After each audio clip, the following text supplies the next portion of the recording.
Autrefois, on pensait que la Terre était plate. Mais les navigateurs ont démontré que ce n'était qu'une illusion. L'horizon semble plat uniquement parce que notre planète est si vaste.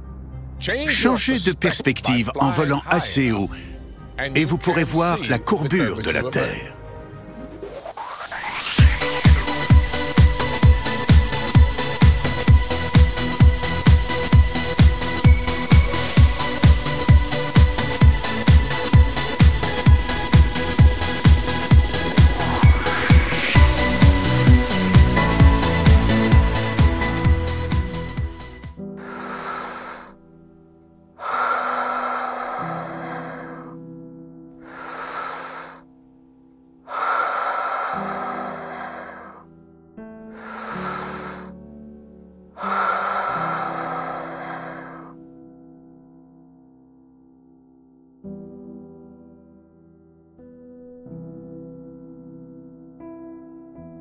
Depuis novembre 1998, la Station spatiale internationale gravite quotidiennement autour de la Terre à la vitesse de 28 000 km/h.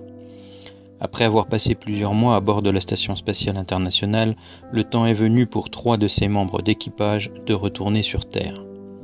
Le trajet de retour à bord de la capsule Soyouz dure environ 3h30, mais auparavant, il est nécessaire de préparer le voyage à la fois dans l'espace et au sol.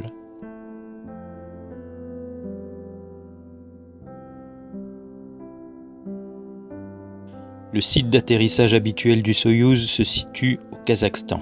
Au sol, un groupe d'experts prépare méticuleusement cette opération. Prenant en compte l'orbite actuelle de la station, ils sélectionnent le lieu d'atterrissage le plus approprié. La zone d'atterrissage est vérifiée par l'équipe de sauvetage au préalable afin de s'assurer que le terrain est plat et libre de tout objet pouvant entraver l'atterrissage.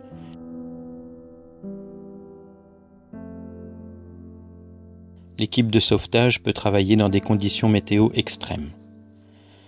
Après analyse de l'ensemble des informations, la trajectoire optimale de retour est calculée. Une semaine avant que le Soyouz ne se sépare de la station, les instructeurs et contrôleurs du centre de contrôle situé près de Moscou préparent et conduisent une session d'entraînement à distance avec l'équipage et le simulateur à bord. Durant cette session, l'équipage révise les actions les plus importantes qu'ils auront à effectuer pendant la descente. Ils passent en revue les procédures pour chacune des étapes critiques dont les scénarios peuvent déboucher sur une descente d'urgence. On les informe également des derniers détails de leur retour, tels que les conditions d'atterrissage ainsi que la chronologie précise de l'activation des systèmes du vaisseau. L'équipage à bord vérifie le Soyouz et commence à ranger les objets qui voyageront avec eux pour un retour sur Terre. Le Soyouz est ensuite activé et l'équipage se prépare pour la séparation. Sur ordre du sol, l'équipage fait ses adieux aux collègues restant à bord et ferme les coutilles séparant le module orbital du Soyouz du reste de la station. L'écoutille est soigneusement vérifiée afin de s'assurer qu'aucune fuite à bord ne pourrait causer une dépressurisation involontaire de la cabine. Les membres d'équipage enfilent leur combinaison et entrent dans le module de descente qu'ils occuperont pendant leur grand 8 final vers la Terre. L'astronaute Frank Devine, maintenant à la tête du Centre européen des astronautes à Cologne, se souvient bien des émotions ressenties lors de son départ de la Station spatiale internationale. « Waouh, aujourd'hui, je rentre vraiment à la maison. Les jours précédents, on se prépare à la descente, on révise toutes les procédures, on vérifie tous les diagrammes, mais c'est seulement au moment où l'on est dans sa combinaison et que les écoutilles se ferment que l'on sait que dans 4 heures, on sera de retour sur Terre. » L'équipage et le vaisseau sont maintenant prêts pour la séquence de désarrimage. La partie russe de la station possède plusieurs ports d'arrimage afin d'accueillir les vaisseaux Soyouz. Dans cet exemple, le véhicule se désarrime du module de service. Dans ce cas, le Soyouz rejoint une orbite située en dessous de la station. La vitesse orbitale du Soyouz augmente également.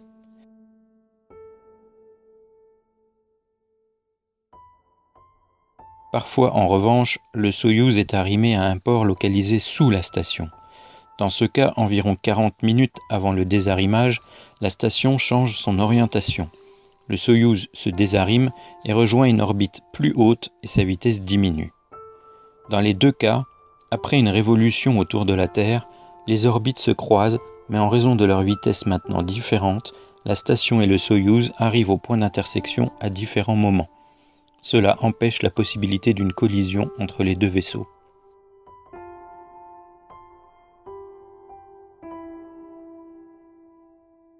Lorsque le directeur de vol est prêt, l'équipage reçoit le signal pour initier le désarrimage. Le commandant de l'équipage envoie la commande d'ouverture des crochets du Soyouz. Il s'agit de dispositifs mécaniques retenant les vaisseaux ensemble. Après environ 3-4 minutes, les crochets sont entièrement ouverts et le Soyouz se désolidarise de la station. Un jeu de ressorts maintenu compressé mécaniquement lors de l'arrimage pousse le Soyouz de la station à la vitesse relative de 12 à 15 cm par seconde.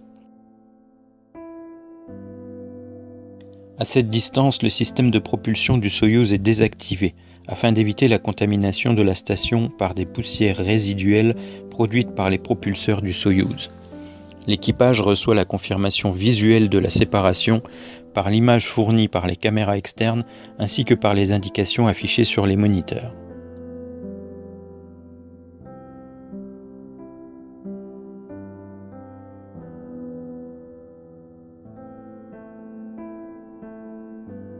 L'astronaute de l'ESA, Paolo Nespoli, rentra sur Terre à bord du vaisseau Soyouz à la fin de l'expédition 27. En fait, je n'ai pas ressenti la séparation de la station. Le départ physique de la station est effectué grâce à des ressorts qui poussent de l'intérieur. On ne peut pas démarrer les moteurs trop près de la station car il y a risque de contamination. Donc on dévie gentiment et pendant ce temps on regarde les instruments de contrôle, la caméra extérieure et on vérifie que le Soyouz est bien à l'intérieur du couloir de départ.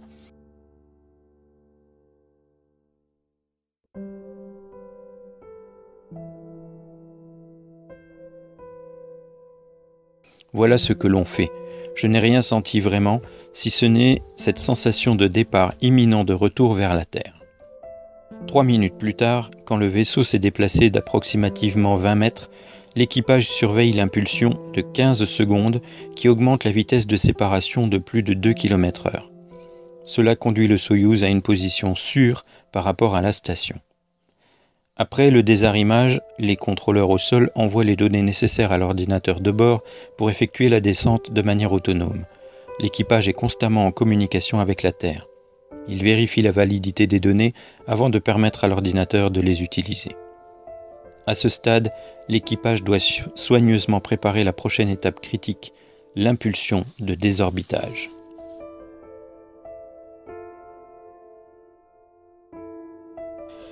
Comme on peut l'observer, malgré l'éloignement du Soyouz de la station, celui-ci continue de graviter autour de la Terre à une altitude proche de l'ISS. Le principe de l'impulsion de désorbitage est de ralentir la vitesse du Soyouz. Cela modifie la trajectoire du vaisseau et enclenche sa rentrée atmosphérique. L'atmosphère agit comme un frein naturel et fait le plus gros du travail du ralentissement du Soyouz jusqu'à ce qu'un jeu de parachute s'ouvre et assure un atterrissage relativement doux. Le freinage s'interrompt grâce à l'utilisation du moteur principal situé à l'arrière du vaisseau, afin de pousser en sens contraire de la direction orbitale. L'orientation et la durée nécessaires à l'impulsion de freinage doivent être calculées et effectuées précisément car elle influencera directement la pente de la trajectoire de rentrée atmosphérique. Si l'impulsion n'est pas suffisante, la vitesse sera trop élevée et le vaisseau sera trop haut dans l'atmosphère et il y a risque de louper l'atmosphère et de repartir dans l'espace. Il ne s'agit évidemment pas d'une rentrée réussie. Si l'impulsion est trop importante, le Soyouz suivra une pente trop abrupte, la vitesse sera trop importante dans les couches de l'atmosphère et la température qui est normalement d'environ 2000 degrés Celsius sera plus élevée et il y a risque de consumer le vaisseau. Il est donc primordial que l'impulsion de désorbitage soit correcte et que la vitesse approche les 120 mètres par seconde. Afin d'exécuter la bonne impulsion, le moteur principal est activé pendant exactement 4 minutes et 45 secondes. Le Soyouz suit à présent une trajectoire qui l'amènera à pénétrer les couches denses de l'atmosphère, permettant ainsi une rentrée et un atterrissage sûrs, environ 55 minutes plus tard. Alors que le véhicule suit sa trajectoire, 30 minutes avant l'atterrissage et à une altitude d'environ 140 km, il se sépare en 3 parties. Le module orbital, le module de descente et le module d'équipement. Ainsi, il est impossible que les modules se heurtent les uns les autres. C'est ce qu'on appelle une séparation sans impact. Seul le module de descente contenant l'équipage retournera sain et sauf sur Terre. Les 2 autres se désintégreront et se consumeront dans l'atmosphère.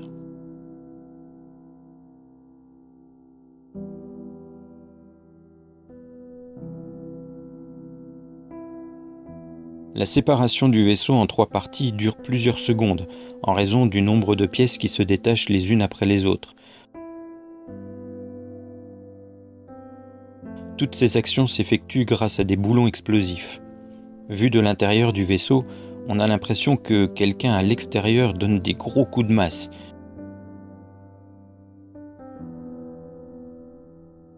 Ici, là, en haut, en bas, et à chaque milliseconde, le vaisseau est secoué avec des bang, bang, bang, bang. Très intéressant.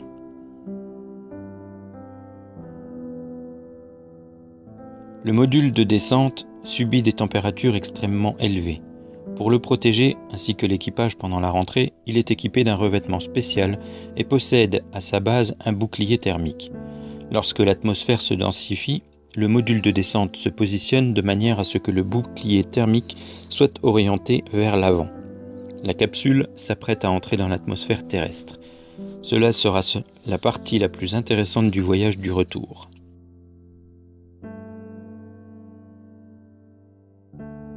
Au moment où nous étions supposés rentrer dans l'atmosphère, j'ai jeté un œil vers l'extérieur à notre hublot et j'ai réalisé que nous chutions de manière déconcertante car je pensais que nous devions rentrer avec un angle bien spécial.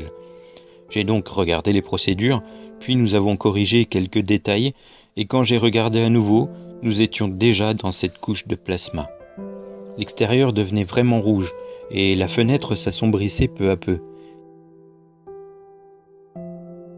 Il s'agissait en fait du flux de plasma qui était en train de brûler la couche extérieure de la fenêtre qui est équipée d'un revêtement de protection. C'était très intéressant car à ce moment-là, je n'ai pas senti grand-chose, mais la gravité commençait à se faire bien sentir, doucement au début, et on s'en sert d'ailleurs pour mieux se positionner dans son siège, s'attacher, tirer les sangles de manière à être bien au fond du siège. Ce sont des sensations très intéressantes. Le module de descente suit une trajectoire similaire à celle d'un surfeur porté sur une vague. Comme le surfeur, le Soyouz est capable d'effectuer de légers ajustements pour rester bien positionné. Comment la trajectoire d'une capsule en chute libre est-elle contrôlée? Malgré le fait de ne pas avoir d'aile, le Soyouz est capable de modifier sa trajectoire dans l'air. La conception du Soyouz lui permet de faire cela. La portance de la capsule augmente lorsqu'elle tourne dans une direction et diminue lorsqu'elle tourne dans la direction opposée. De cette manière, la capsule est capable de maintenir sa trajectoire initialement prévue. Cette rotation induit un effet secondaire qui déplace la capsule latéralement. Cet effet est très pratique car il permet plus de flexibilité dans le choix du lieu d'atterrissage. Cette manœuvre latérale est déjà prise en compte dans la sélection de la trajectoire optimale. Lors de la descente dans l'atmosphère, l'équipage sent les effets de la décélération quand leur poids excède plusieurs fois leur propre poids au sol. La force de décélération maximum de 4 G environ est subie lorsque la capsule atteint 35 km d'altitude, ayant déjà voyagé 6 à 7 minutes dans l'atmosphère. La gravité est une force très puissante. On ne s'en rend pas compte ici sur Terre, de l'importance de la gravité sur nos corps et tout ce qui nous entoure. On s'en rend bien compte lorsqu'on revient de l'espace, car on a vécu dans un environnement en impesanteur pendant longtemps, mais on s'en rend compte par la suite de cette force saisissante. En regardant autour de soi, les mains sont lourdes, la montre semble peser 1 tonne, les manuels, l'équipement autour de soi, et la tête devient extrêmement lourde. C'est un sentiment vraiment très fort.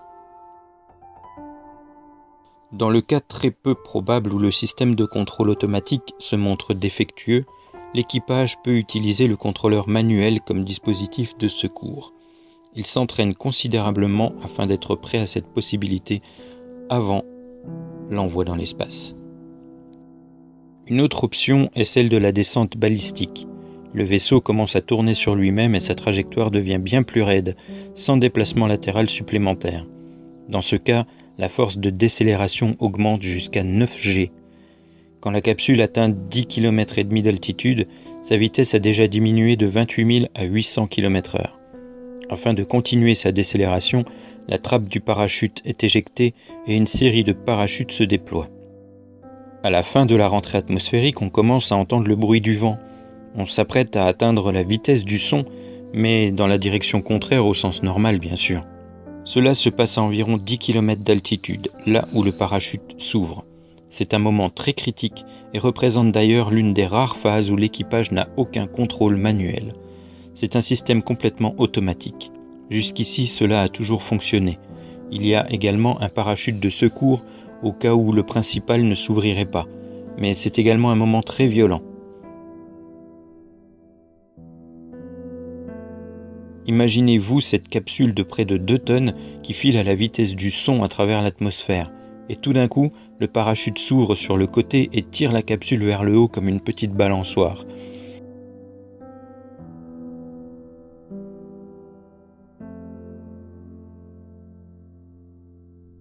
C'est presque comme un yo-yo et on sent la capsule aller dans tous les sens. C'est bien pire qu'une montagne russe car on bouge dans toutes les directions et c'est un peu effrayant pour certains d'entre nous, ou drôle pour d'autres qui diront « Waouh, sacrée balade !» Enfin, quelques minutes plus tard, à 8 km et demi d'altitude, le parachute de freinage déploie la voile principale de 1000 m². Cela ralentit la capsule à la vitesse de 22 km/h. La capsule est suspendue sous le parachute avec un angle relatif au sol bien spécifique. Cet angle permet à la capsule de dissiper la chaleur accumulée à la surface de sa structure pendant la rentrée.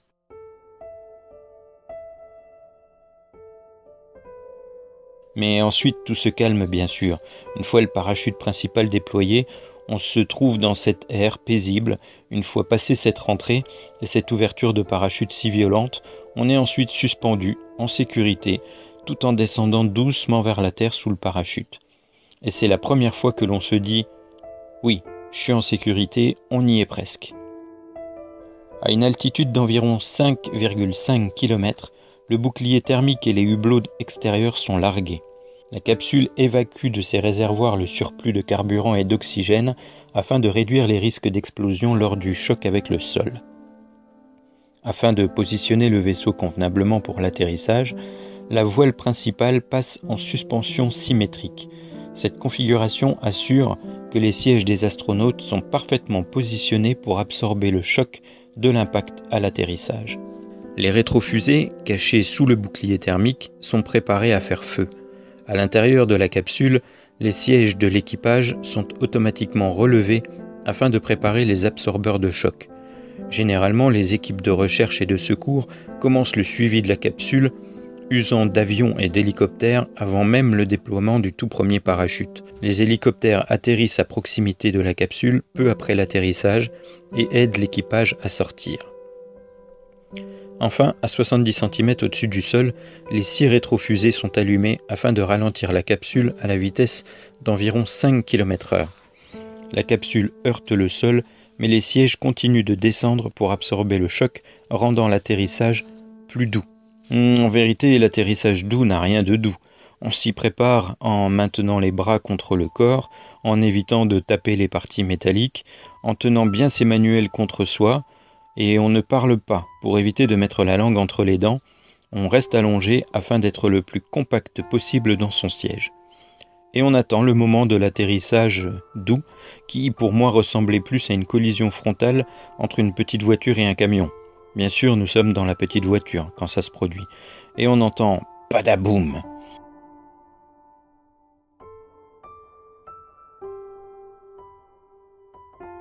Tout bouge et on est pas mal secoué. Et enfin, silence. Tout redevient calme. J'ai alors regardé un peu autour de moi, mes coéquipiers, et je me souviens avoir dit « Les gars, bienvenue de retour sur Terre ».